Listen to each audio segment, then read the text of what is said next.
let me first introduce the concept of emotional manipulators. This is a term that is not in the DSM. It is a term that is a relatively new term. So I am not a fan of pop psychological terms where you just make up a term and you say, well, just believe me, it is what it is. No, I believe that terms need to have some level of clinical validity. Otherwise, it's not useful to psychotherapists in a practice or individuals in the mental health field. So an emotional manipulator is operationally defined as one of three personality disorders: a narcissistic personality disorder, a borderline personality disorder, or an antisocial personality disorder. And I am using the acronyms NPD for narcissist, borderline BPD, and ASPD for antisocial.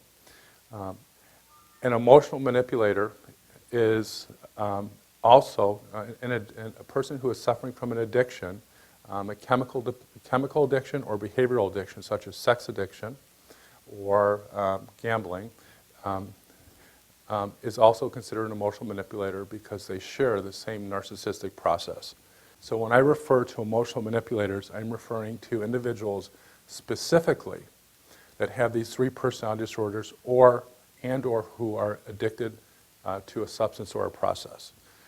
It'll suffice to say that individuals that have personality disorders have a different type of psychological issue, problem, or diagnosis than most of the other mental health disorders. This is why we categorize personality disorders on a whole different axis in the DSM, which is our diagnostic statistic manual.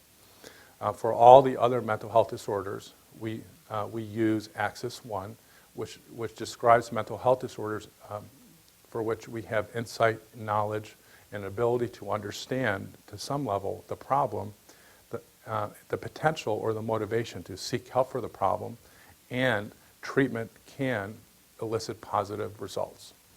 That is for 95% or more of all of the psychological disorders.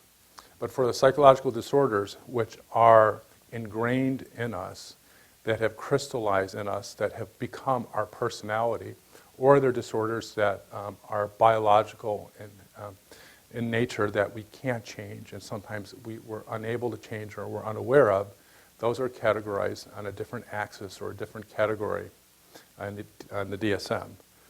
So emotional manipulators, except for the addicts, have a personality disorder, and that makes this group of individuals more difficult to treat because they just don't realize that they have a problem and they can't understand it.